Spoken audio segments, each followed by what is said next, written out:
próxima. Olá, nós estamos iniciando mais um programa em Discussão com Vida e hoje nós temos a honra e o prazer de receber no estúdio da TV Assembleia a deputada federal Luísa Erundina, que é um verdadeiro patrimônio histórico, ético da política brasileira. Ela tem uma trajetória de luta em defesa da educação, da cidadania e de todas as áreas sociais. Uma militante histórica que continua tendo uma atuação brilhante e fundamental para a democracia brasileira. Estamos aqui, então, Luísa Erundina, muito obrigado pela sua presença. Luísa Erundina que já foi professora, assistente social, vereadora, deputada estadual, deputada federal, prefeita de São Paulo, uma longa trajetória. A gente vai conversar um pouquinho aqui, conhecendo um pouquinho mais essa trajetória da Luísa Erundina e também as lutas que ela tem travado em defesa do povo brasileiro. Luísa Erundina, muito obrigado pela sua presença aqui na TV Assembleia. Eu já quero começar falando um pouco da sua trajetória. Você foi professora também, né? No início da sua carreira, assistente social e professora. Sim. Queria que você falasse um pouco sobre essa experiência. Claro. Eu quero agradecer o convite. Também admiro muito o teu trabalho, Genase, sobretudo voltado à educação. Você tem um mandato que se destaca, né, no conjunto dos parlamentares dessa casa. E a minha trajetória, ela está muito ligada à minha opção de vida. Eu sou nordestina, lá da Paraíba, filha de uma família pobre, de camponeses, de artesão. Meu pai era artesão, fazia sela e tinha o prestígio de que as selas dele não machucavam os animais, né? Então, família de 10 filhos, eu era a sétima, e intuí, descobri desde muito cedo que aquela realidade que nós vivíamos não era justa. Quando tinha seca, minha família e muitas outras famílias, a maioria, nós tínhamos que migrar para não sofrer os problemas da seca, da falta de água, fome, inclusive. E algumas famílias, muito poucas, não é que eram ricas, mas não precisavam arribar nas condições em que Vidas Secas de Graciliano Ramos, né, mostra. Era aquilo lá, não exagera nada, né? Bom, aí eu estudei com muita dificuldade, inclusive eu fiz o primário, 5 anos, e terminando os 5 anos, na época era o curso primário de 5 anos, e meu pai não podia me colocar em outra cidade, porque lá não tinha ginasial. E eu repeti o 5º ano, eu pedi à diretora para ficar, para não perder o vínculo com a escola, né? E eu rompi, de uma certa forma, aquele padrão que era o comum na vida das minhas primas e das moças daquela geração. Era também casar muito cedo, ter uma filharada muito grande e reproduzir aquele modelo, né, de pobreza, de exclusão e de muita dificuldade. E eu me intuí muito cedo, como eu dizia, de que o estudo era um meio que eu teria para romper com aquele padrão e para contribuir de alguma forma para mudar aquela realidade. Eu estudei com a ajuda de uma tia, que também tinha uma filharada grande, mas morava numa cidade que tinha curso ginasial. Sua filha mais velha era professora, era quem sustentava a família, junto com a minha tia, irmã da minha mãe, que era costureira. Portanto, foi uma dificuldade. Eu fiz o ginásio. Depois do ginásio eu fui trabalhava durante o dia, estudei à noite para fazer o colegial. Aí você já percebeu a importância da educação com certeza. Um processo de emancipação, eu até um me instrumento pergunto, por que eu, emancipação. tão jovem, era adolescente ainda, eu intuí isso, né? Que o estudo era fundamental para eu romper com aquela situação que era a norma nas famílias da minha geração e da minha condição social. Então, minha origem de classe determinou, de uma certa forma, a minha opção pela política e a compreensão de que eu tinha que lutar para mudar aquela realidade. Então, eu queria ser médica, mas para ir para a capital não tinha condições. Aí eu fui trabalhar e não dava para trabalhar, e na cidade em que eu morava, Campina Grande, eu seguia a minha tia mudava, eu mudava junto para poder continuar a minha vida. Trouxe minha família para Campina Grande, minhas irmãs eram mais novas, para que elas pelo menos conseguissem chegar onde eu tinha chegado. E aí, quando eu passei 9 anos aguardando uma oportunidade para fazer o vestibular e entrar na universidade, aí eu já tinha outra orientação de vida. Já comecei a trabalhar com os camponeses, na Pastoral da Terra, lá na Paraíba, né, com Dom José Maria Pires, que era arcebispo, aquele bispo mineiro que era negro, e a gente trabalhava com os camponeses, que eram o rescaldo das ligas camponesas. Né? As principais lideranças haviam sido, né, eliminadas, assassinadas, e ficaram os camponeses que restaram do massacre das ligas, já no período da ditadura militar. E eu ia com Dom José e outras... Dom José já era ligado à teologia da libertação, exatamente, às comunidades de exatamente, base. com Dom Helder Câmara, então era aquela geração de bispos e padres da Igreja Católica no Nordeste, enfrentando a ditadura, resistindo com uma pastoral social muito importante e voltada, grande parte dela, pela questão da reforma agrária, a democratização do uso da terra. E eu me liguei muito a essa ação da Igreja, não era vinculada a nenhum partido, mas aquilo já despertou, né, a perseguição política do regime contra a Igreja, contra os agentes que atuavam junto na Pastoral da Terra. E aí eu fui obrigada a sair de São Paulo. Eu fiz o mestrado de Ciências Sociais aqui, na Escola de Sociologia e Política de São Paulo, para ir lecionar na Universidade Federal da Paraíba. Aí eu fui vetada pelo regime, aí eu fiquei um ano lá, o ano de 70, eu fiz tese, eu estudei 67, 68, no auge da repressão política, e quando voltei para lecionar em 1970, eu fui barrada pela ditadura militar, aí eu voltei para São Paulo em 71, porque a perseguição ficou muito acirrada e eu corri o risco de desaparecer ou de ser presa, enfim, como outros companheiros e companheiras já haviam sofrido essa repressão.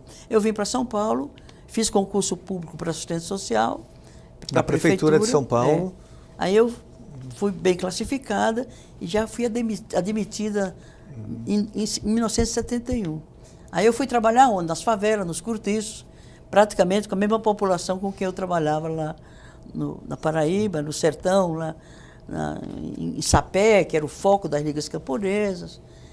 E aí eu percebi, eu vim muito magoada, achando que eu tinha deixado a luta para trás. Eu me dei conta que a luta era a mesma, porque eu fui trabalhar nas favelas e nos cortiços com a população que migrou da terra, né, do Nordeste como um todo, do interior do estado, e eu fui trabalhar exatamente com os migrantes, né, trabalhadores rurais, que não tendo terra para trabalhar e sobreviver, a saída era vir para os grandes centros urbanos. Quando chegava aqui, o primeiro problema que eles enfrentaram era o problema da terra, terra para morar. Aí vinham as ocupações, e aí nós atuávamos como assistentes sociais, né, contra a repressão da polícia, dos proprietários, do próprio Estado, do governo. E aí eu entrei na militância sindical, para organizar politicamente a minha categoria profissional. E como sindicalista, né, resistindo à ditadura, e foi no momento em que os sindicalistas, tendo Lula à frente, e os trabalhadores, os sindicalistas lá do ABC, houve uma luta da classe trabalhadora, os sindicalistas, de todas as categorias profissionais. E eu estava nessa luta, né, na época das primeiras greves, na época da ditadura, 68, 69, e foi quando eu, dirigente da minha categoria profissional, conheci o Lula num congresso que nós realizamos. E o Lula encerrou o congresso, ele estava vetado na sua... Como é que é? Ele foi afastado. Foi afastado do sindicato, pela Lei de Segurança Nacional. Exatamente. Né? Ele foi Depois preso. Foi preso também, ficou 40 preso. dias. E os sindicalistas todos estavam numa fase de muita repressão sobre eles, e os sindicatos perseguidos. O Joaquinzão era que estava à frente do sindicato de São Bernardo. E foi nessa época que eu conheci o Lula. Joaquinzão aqui em São Paulo, né? Era o Joaquinzão conhecido exato. Como o sindicalista pelego. Né? Que foi um interventor no sindicato. Isso, foi interventor. Depois do afastamento da direção do sindicato, né, que foi cassada. Né? Então foi aí que eu conheci o Lula, ele mandou me convidar para, se eu não tivesse nenhuma vinculação com alguma força, algum partido clandestino, ele me convidava para... Ele estava orientando um processo de criar um novo partido, Partido dos Trabalhadores, e aí eu aderi a esse processo, eu fui fundadora do PT, E a partir daí veio a minha militância político-partidária. Eu tinha uma militância profissional, sindical, e a partir daí eu passei a militar no partido. E na educação, você dava aula já nessa época? Sim, desde 1971. Em faculdades? Faculdade de Serviço Social de São Paulo. Né? Eu lecionei na PUC também. Lecionei em faculdades do interior, Sorocaba, Santos, São Caetano do Sul.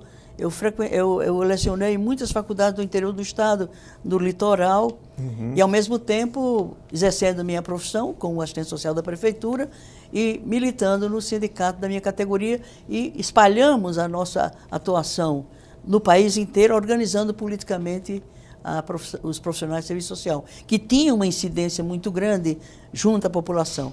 Eram perseguidos também, éramos perseguidos pela ditadura, pelo contato com a população. E, de uma certa forma, a gente contribuía para a população se organizar, população de favela, das favelas da cidade, a gente trabalhou bastante nisso.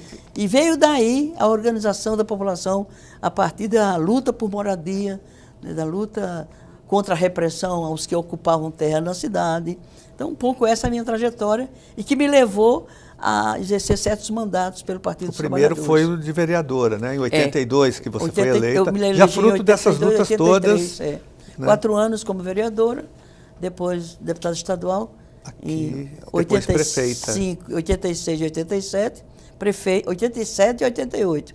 Mas em 88 eu já estava como candidata a prefeita. Eu me lembro, eu também na época Você era do PT, petista, né, professor da rede, eu conheci bem a sua trajetória. E me lembro, Erundina, que foi em 1983, nós fizemos uma ocupação de um espaço ao lado da Câmara Municipal, que era uma agência do governo estadual de empregos, era, acho que... O Cine. O Cine, nós ocupamos, nunca vou me esquecer de uma cena que nós não podíamos sair, nem pessoas podiam entrar, mas você entrou com comidas, com sacolas de alimentação para que as pessoas pudessem permanecer ali acampadas na ocupação. E o nosso gabinete, eu me lembro que você entrou com uma sacola, 2 sacolas assim, porque você, como vereadora, tinha livre acesso. E né? teve um outro fato muito significativo, que foi quando eles estavam impedindo a entrada de alimentos, a entrada de água, desligaram a luz, enfim.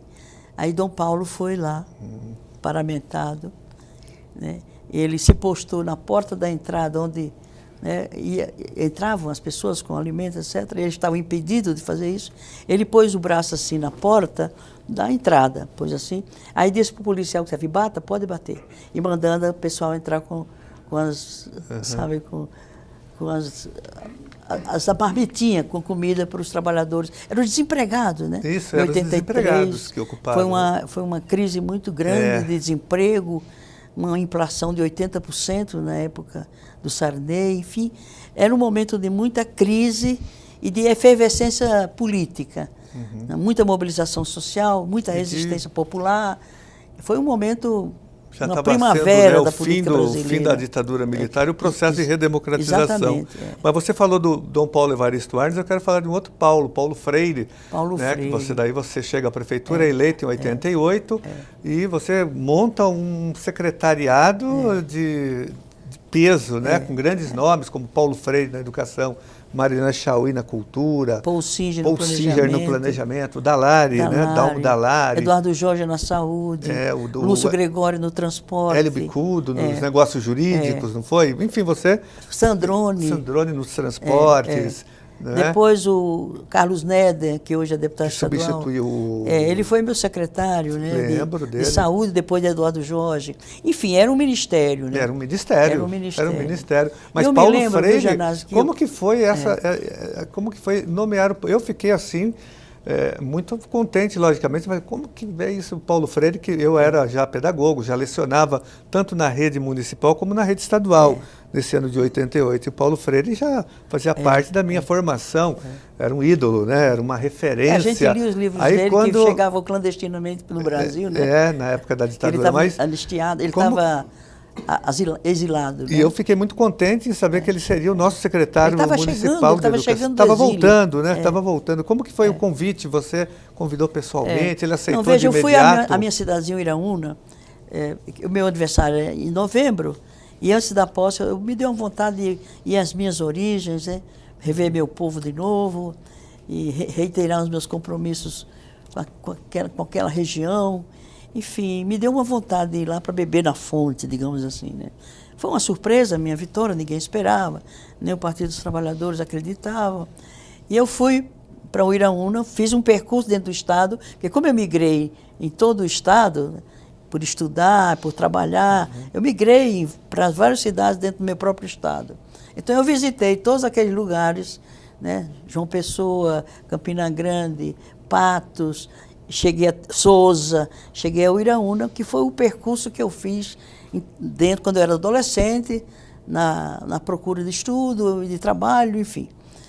E eu estava em Campina Grande, passando para ir para Uiraúna, porque eles fizeram celebrações para me receber em todas essas cidades, né? Eu estava em Campina Grande, de passagem para a minha cidadezinha, e me ocorreu, né, convidar o primeiro secretário do meu governo.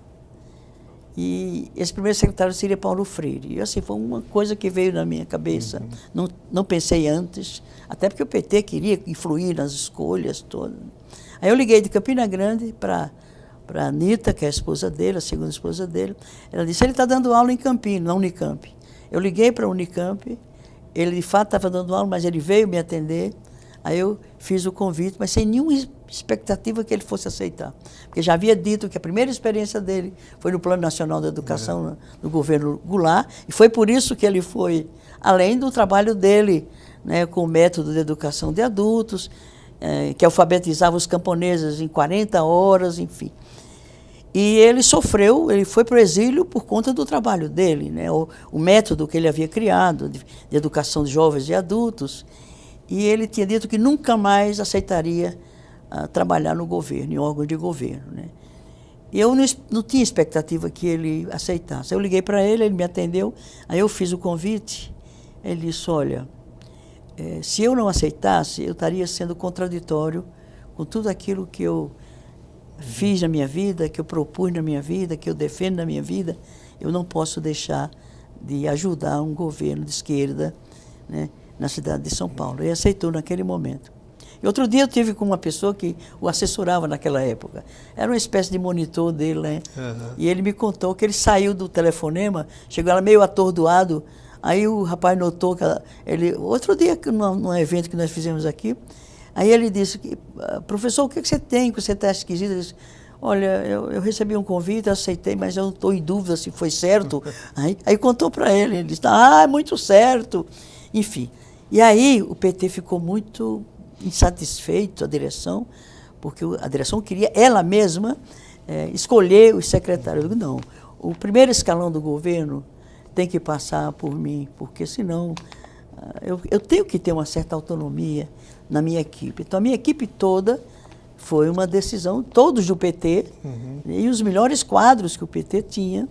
Então a escolha do primeiro escalão de governo, o secretariado passou por mim. Isso começou a haver um frisson entre mim e o partido por conta de coisas dessa ordem e outras que depois ocorreram, né?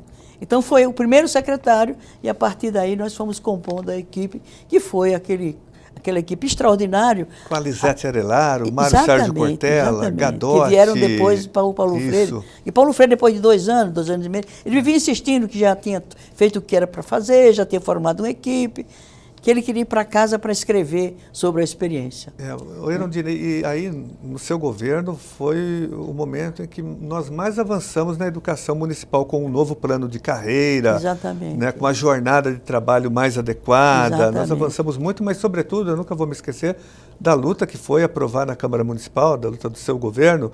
Nosso, né? Eu também era da época do... Eu me lembro que você... Eu era professor na época, mas eu acompanhei e militei muito na educação, mas a luta de elevar o investimento em educação, mudando a lei orgânica de 25% para 30%. Exatamente. Foi uma grande conquista essa para o magistério estadual, para a educação municipal. Até 25%, quer dizer, não podia ser menos de 25%. Isso. Aí nós acrescentamos mais 5%, 30%.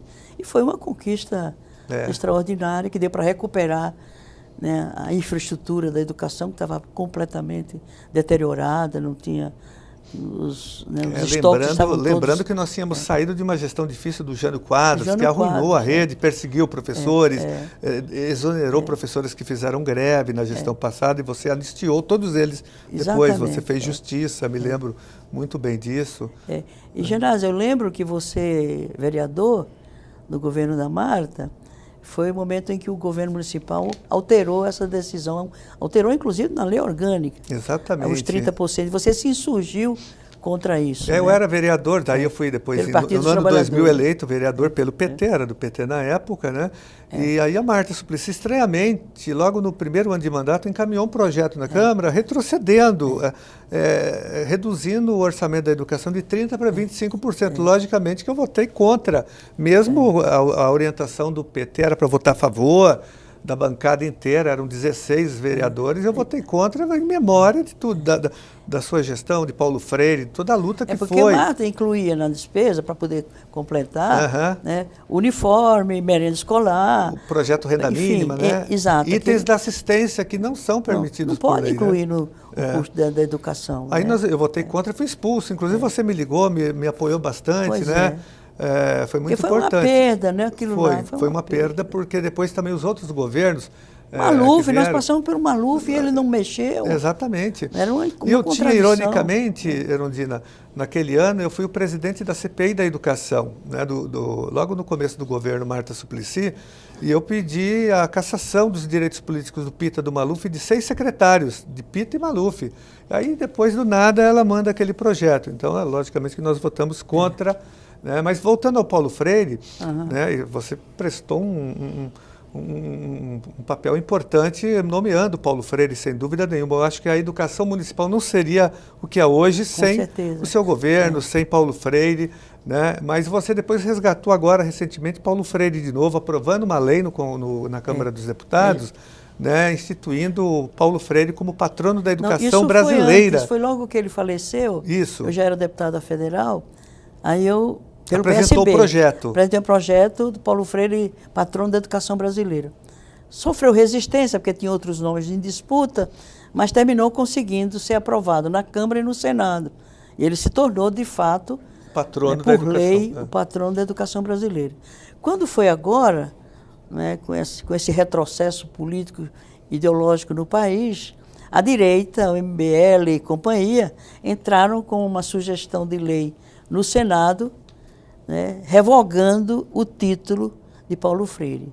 Significava, portanto, um novo exílio de Paulo Freire, mesmo depois dele ter falecido, já não estava mais entre nós. Aí nós nos insurgimos, eu, Daniel Cara, que é o coordenador do Programa Nacional de Defesa da Educação Democrática, né, e personalidades de outros países. Paulo Freire era mais respeitado, é mais respeitado, mais reconhecido, né, mais prestigiado, mais homenageado fora do Brasil do que no Brasil. Então, um título desse era absurdo que fosse, né, revogado depois de tanto tempo de vida dele, depois que ele faleceu, depois de vários anos que o título tinha sido aprovado, aí nós conseguimos reverter. Fizemos uma articulação na Câmara, isso era o Senado que tinha a prerrogativa de revogar. E aí conseguimos que não fosse revogado. E se manteve, então, Paulo Freire, patrono da educação brasileira. Nada mais justo, né, Genásio? Eu estava falando outro dia, você citou o Daniel Cara, um grande educador, também. Um grande articulador então, de movimentos ele ajudou muito em defesa da educação, É. Mas estava dizendo que Paulo Freire ele sempre foi perseguido pelos governos brasileiros, né? Na ditadura militar foi exilado. Depois ele voltou, eu diria que ele foi ressuscitado por você no seu governo, você nomeou, trouxe de volta Paulo Freire, que ele, na Secretaria Municipal de Educação, ele teve expressão nacional. Depois, com o governo Fernando Henrique, ele ficou de novo, né, marginalizado, e depois você trouxe ele de volta através desse título importante. Né, Eu já tinha, como vereadora, porque eu conheci pessoalmente Paulo Freire, quando ele voltou do exílio, e eu lecionava nas FMU, né? E as FMU me perseguia, quer dizer, todo ano ameaçava me demitir e os alunos não deixavam, faziam um abaixo-assinado para que eu retornasse no ano seguinte. E a turma daquele ano, do ano que Paulo Freire chegou, né, escolheu a mim, Paraninfa, e ele como patrono da turma. E a universidade não aceitou que quer dizer, a festa de formatura fizesse na universidade. Os alunos tiveram que alugar um outro local por conta da restrição a mim e ao Paulo Freire. Porque a direção disse, não vamos aceitar dois subversivos, né? E eles eram muito ligados à ditadura, às FMU. E eu conheci pessoalmente Paulo Freire aí, porque eu já aplicava o método dele na Paraíba, no sertão, usando inclusive slides, projetor de slides. Na época era slide. E na época da ditadura, a gente encontrar um retroprojetor nas nossas casas era encontrar uma arma perigosa contra o regime, e isso era motivo de prender, de matar, enfim.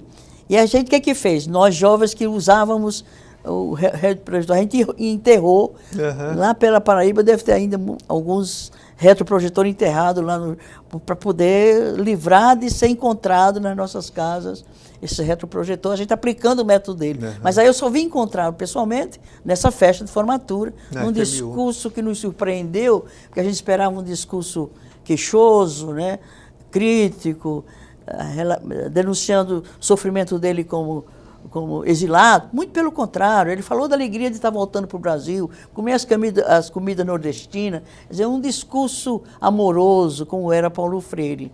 E aí, em seguida, eu era vereadora, eu aprovei Paulo Freire, cidadão paulistano. E aí depois que, como deputado federal, ele já tinha falecido, o título de Paulo Freire, patrão da educação brasileira. Então foi, de fato, uma presença importante na educação de São Paulo e foi um marco, né? Com certeza. Erundina, antes do nosso intervalo aqui, eu queria já deixar uma pergunta no ar. Né? No seu governo, você fez vários enfrentamentos. Você enfrentava a Câmara Municipal, você enfrentava o Tribunal de Contas, você enfrentava a direita de São Paulo, setores conservadores, a imprensa que boicotava o governo, até mesmo o PT, a direção municipal do PT fazia um boicote, eu me lembro. O governo do Estado. O governo do Estado, o governo federal, eram assim, e você conseguiu fazer o melhor governo de São Paulo, a melhor gestão municipal de toda a história de São Paulo. Eu queria que você falasse como que foi essa resistência, como que você conseguiu furar esse cerco e você provou algo importante, que é possível sim governar sem fazer alianças espúrias, fisiológicas e clientelistas. As pessoas falam, para governar tem que fazer aliança com o fisiologismo. Você mostrou que não, que é possível fazer um ótimo governo com o povo, mas eu quero que você responda depois do nosso intervalo.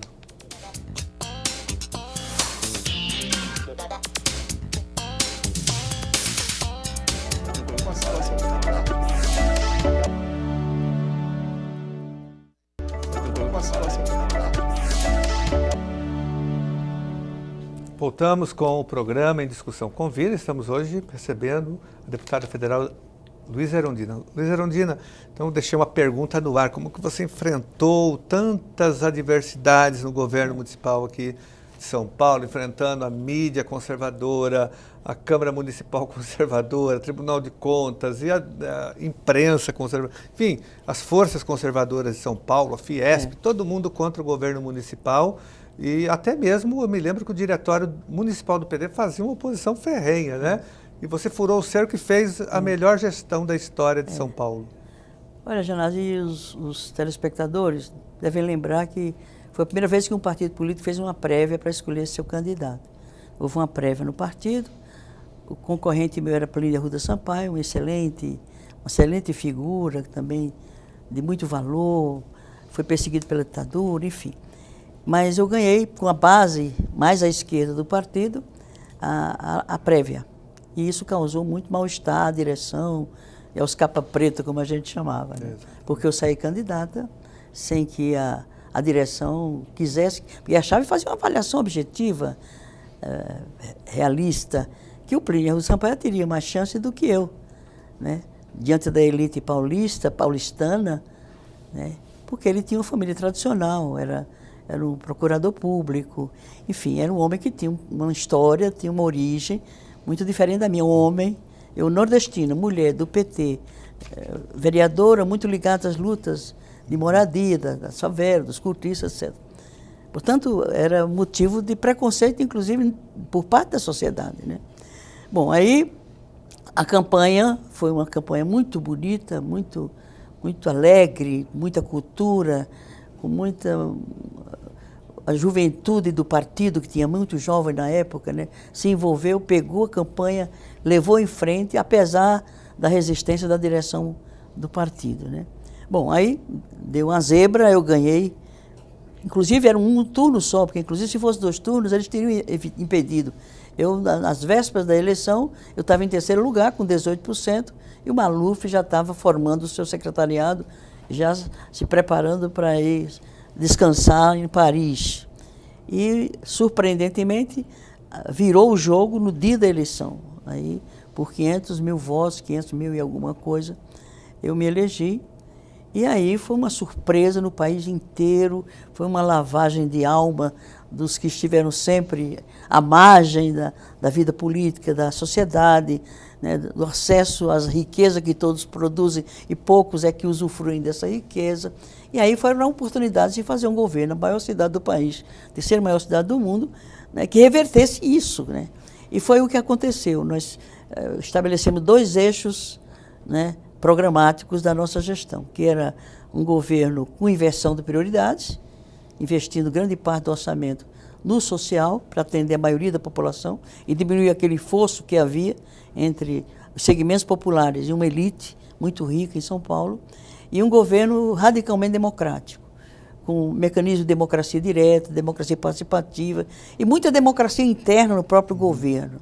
Portanto, foi uma gestão colegiada e uma gestão transparente, rigorosamente ética e de participação da sociedade civil organizada, fortalecendo inclusive as organizações sociais populares, né, sem cooptar, sem confundir, sem fundir governo, partido, governo, movimento, porque eu tinha essa preocupação. Como eu era originário do movimento, como assistente social e como militante da luta social, eu temia que meu governo pudesse ser algo que inibisse, inclusive, o fortalecimento dos movimentos sociais, dos movimentos populares. Muito pelo contrário, acho que o governo fortaleceu. E como você lembrou muito bem, eu fui alvo de boicote dos que forneciam produtos para a prefeitura, prestavam serviço para a prefeitura, que era uma forma que eles usavam para tentar inviabilizar nosso governo. Mas a gente enfrentou, inclusive, o boicote das empresas, dos fornecedores da prefeitura, e greves, o lixo nos primeiros dias do governo, e nós ameaçamos de tirar os contratos, né, revogar os contratos, e o governo ir coletar lixo. Fiz uma reunião com os administradores regionais, com os secretários. Olha, se nós não conseguirmos evitar essa greve demorar muito, eram toneladas de lixo na cidade por dia, enfim, era um caos deixar o lixo por muitos dias sem coletar na cidade. Mas aí eu enfrentei os empresários da limpeza pública, né, e disse, olha, essa pode ser a última coisa que eu faço na minha vida, mas eu vou fazer essa tarefa o melhor que eu puder. E os senhores não tentem viabilizar essa experiência, os senhores não vão conseguir isso. No meu gabinete, à meia-noite, quando eles estavam acostumados a negociar contrato, era com o prefeito, na época, fazendo caixa 2 para os prefeitos, enfim. Isso não ocorreu, eu fui muito firme, contei com o apoio de toda a minha equipe, e enfrentamos isso tudo, né? Enfrentamos, inclusive, as concorrências vazias, digamos assim. Eles não se apresentavam para apresentar proposta, porque sem recompor o estoque, né, que estava zerado, o prefeito Jânio Quadros deixou zerado, a rede de educação arrebentada, Paulo Freire depois foi que recuperou tudo isso, a área da saúde nem se fala, o transporte, a CMTC operava 30% do transporte na cidade, não tinha um pneu furado, sabe? E completamente vazio o estoque da CMTC. Você pegou uma prefeitura totalmente sucateada, degradada. Isso não era de quem estava endividada. Em relação. De fato, foi absolutamente sucateada. Na época de Eugênio Quadros, 3 anos, etc. Bom. E, além disso, tinha o governo federal contra nós, que começou com o Sarney e depois o Collor, né?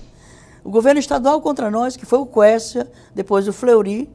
Inclusive, eu, como deputado estadual, enfrentamos aquela greve do servidor público. Exatamente. Que, ao mesmo tempo, eu me juntei como era dirigente sindical do municipal. Era uma greve conjunta dos dois, na época da ditadura ainda. Você foi lá no caminhão de som, me lembro. Exatamente. E o governo municipal herdando essa herança do Jânio Quadros, né? Bom, E aí foi difícil, porque a prefeitura devia muito, né, ao Banco do Brasil, à Caixa Econômica, e eles, no primeiro mês do nosso governo, fechou a torneira da arrecadação do município a pretexto de recuperar a dívida que a prefeitura tinha com esses bancos, e que nunca havia, o prefeito nunca havia sido cobrado dessa dívida. Aí eu chamei a população, né, na época não tinha e-mail, não tinha uma comunicação, né, como temos hoje, via internet, era telegrama, telefone mesmo era difícil, fazer interurbano, né? E aí eu chamei o pessoal, peguei um caminhão, fomos para a rua, para a porta da Caixa Econômica, denunciando que eles haviam fechado a conta da prefeitura para inviabilizar a arrecadação e inviabilizaria o governo no primeiro mês de gestão. E aí eu estava em cima do caminhão com a população apoiando e pressionando o governo. Aí veio um recado que o presidente da Caixa Econômica Federal estava me chamando para uma audiência. Eu estava tentando, ele não dava. E aí começou uma resistência para poder... E além disso, o Tribunal de Contas eram 5 conselheiros nomeados para a época da Dona Maluf, na época da direita, na época que os conselheiros eram indicados politicamente, enfim. Por exemplo, era uma oportunidade da minha gestão a indicar um conselheiro. E eu indiquei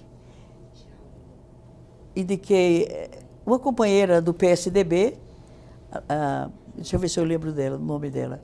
E um dos conselheiros tinha se tornado conselheiro, era um vereador, que era da Comissão de Comissões de Justiça da Câmara, e com o voto dele ele se tornou conselheiro em substituição à indicação da prefeita na época, que era uma prerrogativa nossa naquele momento. Portanto, um conselho inteiramente alheio e de oposição contra o governo, e um instrumento político contra nós. Zulaê Cobra Ribeiro foi o nome que eu indiquei para ser a conselheira, e não foi aprovada por conta do vereador, que ele se nomeou junto com os outros conselheiros, né? Eurípides Salles, que era um vereador da Comissão de Constituição e Justiça, e com o voto dele ele se tornou conselheiro. E, portanto, o Tribunal de Contas vivia, né, flagrando as administrações regionais para caçar algum erro, né, algum desvio, né, alguma coisa que eles pudessem comprometer o governo. E só faltava abrir a gaveta da prefeita para ver o que tinha dentro. Aí eu me revoltei. Por quê? Porque a primeira visita que eu recebi do presidente do Tribunal de Contas naquela ocasião foi... Ele trouxe uma relação de indicações para eu mandar um projeto de lei criando novos cargos do Tribunal de Contas. E como vereador, era líder da bancada, eu visitei o tribunal logo que eu me tornei vereadora, falando em nome da bancada, né? E eles pleitearam para mim mais cargos. Não, disseram assim, olha, sua bancada pode indicar pessoas para eu contratar pelo Tribunal de Contas. Eu já sabia que eles tinham cargos. E eu me virei prefeita, eles quiseram que eu nomeasse uma quantidade enorme de cargos. Eu disse, eu não vou fazer isso, porque os senhores têm cargos, eu não vou fazer isso. Então eles passaram a fazer uma perseguição a mim, política, para isso também viabilizar o governo. Eu me lembro disso, e na época nós organizamos um movimento, Erundina, para a extinção do Tribunal de Contas. Nós começamos um movimento para extinguir, porque é um órgão desnecessário, na verdade, né? Aqueles conselheiros, todos nomeados politicamente pela Câmara, pelos prefeitos, estão a serviço de uma outra lógica. É um custo imenso para o erário público, e até hoje nós defendemos. Eu, quando fui vereador, apresentei proposta. Eu tenho uma PEC, também. Logo que eu fui eleito deputado, primeira gestão, eu fiz uma PEC acabando com os tribunais de contas municipais. Põe conselho de contas nos estaduais, para quê? Exatamente. Né? O Tribunal de Contas pode fazer o estadual. Aquilo lá é um absurdo. Erundina, mas só finalizando essa parte, então é possível sim governar com ética, com moralidade, sem você recorrer ao fisiologismo, ao clientelismo, a essa política de troca. É possível fazer isso com o povo do seu lado, né? Por exemplo, eu governei 4 anos com minoria na Câmara. Isso. Porque eu, para ter maioria, teria que ter feito concessões éticas, né? Trocar a voto por cargo ou por coisa mais grave. E eu não fiz isso. Mas para fazer desse jeito, a direita faz melhor. Porque a direita é governo desde que o Brasil foi descoberto. Né? E não tem escrúpulo, faz as coisas do jeito que bem entende. E eu acho que governabilidade não é você contar com maioria no legislativo. É você ter o outro poder te apoiando, que é o poder popular. Foi isso que aconteceu. E o governo só se viabilizou graças ao apoio real, efetivo, permanente. em relação às decisões estratégicas do governo, com efetiva participação nas questões fundamentais da gestão, com um processo democrático real, com vários mecanismos de democracia direta, discussão do orçamento anualmente. Enfim, foi um governo que deu certo, primeiro pela qualidade da equipe, das equipes todas, inclusive nas administrações regionais, e também por uma gestão que não ficou refém da promiscuidade que existe, inclusive o governo de esquerda no país, entre o legislativo e o executivo. Se é para fazer isso, você não está representando o povo. E um mandato é para representar o povo. Não foi fácil, eu poderia ter avançado muito mais, mas, a meu ver, deixou uma marca do ponto de vista de uma nova cultura de gestão, um novo método de gestão, que preservava, inclusive, os princípios de ética, de moralidade pública, de transparência, de controle social sobre a ação do governo. E deixou um legado também de o seu governo foi uma grande referência ética, né? Um grande exemplo. E não é mais do que a obrigação, não é isso? Exatamente, né? Quando as duas pessoas dizem assim, seu governo foi um governo, não foi grande governo, não foi um bom governo, mas foi um governo ético. Eu digo, olha, não me faz favor nenhum. Isso é obrigação, não quero ser julgada pelo caráter ético do governo. Mas isso não teve continuidade em outros governos, sobretudo, como você disse, depois na presidência da República, os governos do Fernando Henrique Cardoso, do Lula, da Dilma e aí, logicamente, o do Temer reproduziram essa lógica aí que a gente tanto condena, né? Mas falando em governo Temer, é um governo de grandes retrocessos, né? É um governo que retira direitos trabalhistas, previdenciários, sociais, e você tem feito, como deputada federal, um grande enfrentamento, uma grande resistência no Congresso Nacional nessa luta. Como que está essa situação hoje? Você teve uma posição de destaque nesses enfrentamentos, né? Quando foi apresentada a denúncia contra o Temer, desse envolvimento dele com corrupção também, você estava lá denunciando. Foi a bancada do PSOL, com 6 membros, 6 deputados, que derrubou o Cunha, que cassou o Cunha. Foi a bancada do PSOL, no Conselho de Ética, né? Seja pela representação que fez, seja pela pressão, né, permanente, rigorosa, efetiva, e que levou a casa a cassar o mandato de Cunha, né? Porque ele estava julgado, sendo julgado e condenado pelo Supremo, mas precisava a Câmara se pronunciar sobre o mandato dele, como presidente e como deputado. E foi o PSOL que fez isso. E as outras maldades que o governo Temer fez. Primeiro, o golpe, né? Ele conspirou, né, dentro do próprio governo, porque era vice-presidente, para tomar o poder. Não era só para tomar o poder, mas para ter poder para limpar a barra dele na Lava Jato. Quer dizer, ele, os seus ministros mais próximos, né, enfim, esses ministros todos estão envolvidos, processados, julgados, estão sendo investigados na Lava Jato. Inclusive o presidente da República, que foi poupado em 2 ocasiões pela Câmara, cuja maioria não autorizou que ele fosse investigado pelo Supremo Tribunal, que é um absurdo.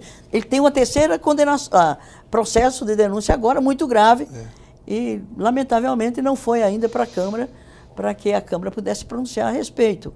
E também, por exemplo, a PEC da morte, a emenda constitucional da morte, aquela PEC... Agora a emenda 95, A 95, que congelou os investimentos sociais em saúde, em educação, em assistência social, em saneamento básico, em moradia, em habitação. Por 20 anos. Por 20 anos. Quer dizer, o Brasil está congelado no seu crescimento econômico, no seu desenvolvimento social, por 20 anos. E aí a reforma trabalhista, que acabou com os direitos trabalhistas, é uma lei que já tem quase 80 anos, 77 anos, a legislação trabalhista, na época do Getúlio Vargas. Precisaria uma modernização, mas não é para avançar, para avançar nos direitos trabalhistas. E não o contrário, ele tirou os direitos, né, fragilizou as relações de trabalho, né, flexibilizou no sentido de precarizar a relação capital-trabalho em detrimento dos trabalhadores, né, fez uma reforma rural, quer dizer, do sistema fundiário do país, comprometendo o pouco que havia de iniciativa de reforma agrária, né, de preservação ambiental, de direitos ambientais, isentando multas dos proprietários de terra, os latifundiários. É um estrago que esse homem está promovendo em 2 anos de governo ilegítimo, fraudulento, golpista, que está destruindo, né, as conquistas do povo brasileiro, que consta da Constituição Federal. Inclusive na nossa área, que a gente atua muito, Erondi, na educação, ele inviabilizou com a emenda 95 o Plano Nacional de Educação, que tem as 20 metas, né, para a gente avançar na educação. Ele congelou os investimentos, então o Plano Nacional ficou totalmente inviabilizado. A escola sem partido. Escola sem partido, que você está enfrentando muito lá no Congresso Nacional. Eles querem colocar censura e mordaça nas escolas, é isso? Não, inclusive tem uma lei tramitando na Câmara, quer dizer, criando uma lei federal para proibir o professor de ter liberdade no exercício da sua atividade de magistério. Ele é fiscalizado, é vigiado, e agora vai ter uma lei, se aprovada na Câmara, né, que ele vai estar sob censura permanente. E, eventualmente, uma fala dele com o professor em sala de aula pode ser considerado, você sabe, ideologia de gênero, que é um absurdo. Racismo, a questão de gênero, né? Racismo. É absurdo, é um retrocesso. O professor não vai poder mais discutir a questão do racismo, obscurantismo, da homofobia, nada disso pode entrar. É um obscurantismo absoluto, é um retrocesso de 20 anos. Isso é um governo que tem quase 100% de rejeição, como é que se sustenta? E aí, a sociedade precisa entender, Genásio, e eu insisto nessa tese, que não é o Temer que está morto, só falta se deitar, né, na cova, ou enfim. E quem é que dá condição para ele fazer essas maldades? É o Congresso. O Congresso, ele exatamente. Compra os votos, como comprou para se poupar de processo de julgamento no Supremo 2 vezes, e uma terceira vez, provavelmente, se entrar lá, ele talvez perca, né? Não conseguiu emplacar a reforma previdenciária, mas eu temo que logo depois das eleições ele pauta essa matéria, a Câmara pauta essa matéria, porque o presidente da Câmara é a favor dessa reforma da Previdência, que penaliza quer dizer, a mulher, o trabalhador rural, sabe? Ela está congelada, mas está lá, está né? congelada. Como nós congelamos aqui o Sampaprev. Porque, veja bem, depois da eleição, quem se elegeu ou quem perdeu, né, ainda tem 2, 3 ou 4 meses de mandato, vai estar muito mais fácil de vender seu voto a favor do governo e, lamentavelmente, é contra o povo. Exatamente. Tá, o mesmo vale, por exemplo, para a Eletrobras. Eles quase que conseguem já aprovar a privatização da Eletrobras, vender a Eletrobras. Ele está liquidando todo o patrimônio nacional. Exatamente, todo o patrimônio nacional. A Casa da Moeda, ele quer privatizar. A Petrobras, o pré-sal já foi privatizado para empresas petrolíferas fora do país, estrangeiras. Quer dizer, é realmente uma destruição de conquista de direitos, comprometendo a própria democracia. Com certeza. E na educação ainda, Erundina, você enfrentou lá a farsa da reforma do ensino médio e você está também enfrentando essa farsa da Base Nacional Comum Curricular, que ele está querendo fazer com a educação brasileira, né? Que um absurdo total, Eles querem retrocesso. acabar, por exemplo, com a educação no campo, que tem quase 20, hoje já tem 20 anos, eles querem acabar. Que existe há 20 anos. Já está reduzida a quase nada, porque os recursos que são destinados, eles são cortados, é uma destruição que eu acho para recuperar. Erundina, só antes estamos já quase terminando o nosso programa, mas você falou da reforma da Previdência do Temer, que na luta que nós travamos, ela está congelada lá por enquanto, mas eu quero destacar a sua presença aqui em São Paulo na luta contra o Sampaprev, porque o ex-prefeito Dória tentou também privatizar o IPREM e você participou ativamente das manifestações e houve um recuo. A Câmara Municipal teve que recuar e também congelar provisoriamente o projeto. E você foi no caminhão de som, me lembro, participou das manifestações. O Toninho, o Véspoli, a Sâmia, foram a nossa bancada de vereadores. Nossa bancada de vereadores. Nossa bancada também, estadual, federal, teve presente, teve denunciando no Congresso. Quer dizer, então, está provado que quando a sociedade reage, os trabalhadores reagem, vão para a rua, sofrem repressão policial. Uma professora, inclusive, teve a professora Luciana foi agredida. Então, veja, mas o que é interessante é a gente perceber que uma luta dessa forma as pessoas politicamente, a nível de consciência política, consciência da sua força.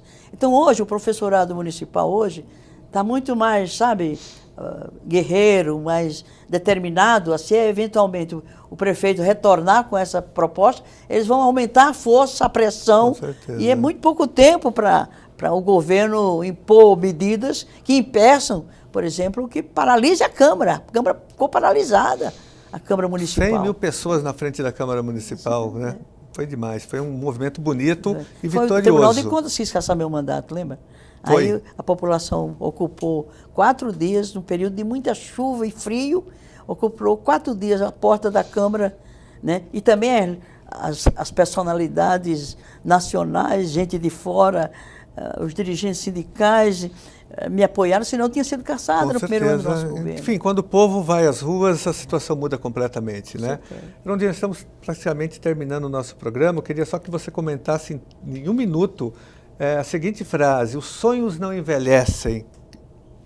Exatamente, porque eu estou com 83 anos, militando só aqui em São Paulo. Você está militando mais do que nunca, né? Mais do que nunca. Mais do que nunca. E me sinto ainda mobilizada, rejuvenescida, até pelo exemplo de vocês, essas jovens lideranças políticas, que de uma certa forma asseguram que o meu sonho vai continuar através de vocês, ou está continuando também. Então isso me rejuvenesce, me dá uma energia, né, uma vontade de contribuir para que esse sonho avance. E o sonho, ele não se cumpre numa vida. Um sonho, uma utopia, não cabe numa vida, por mais longa que ela seja. Mas, graças a Deus, a gente tem as gerações que nos seguem, que nos acompanham, que dão continuado. Não é que não nos seguem, né? Retoma o sonho, o facho da luta e vai em frente, e o sonho vai... A gente vai se aproximando dele. Um dia, ele se realiza, né? Erundina, muito obrigado, foi um prazer, foi uma honra te receber aqui. Também, é um momento histórico aqui para a Assembleia Legislativa, para a de... TV Alesp, receber você aqui, você dando uma aula de cidadania, uma aula de história e de ética na política. Eu tenho orgulho de companheiros como você na frente de lutas, que você é um exemplo também, sobretudo a tua batalha pela educação, educação democrática, uma educação libertária, uma educação freiriana. Obrigado, Erundina. Obrigado.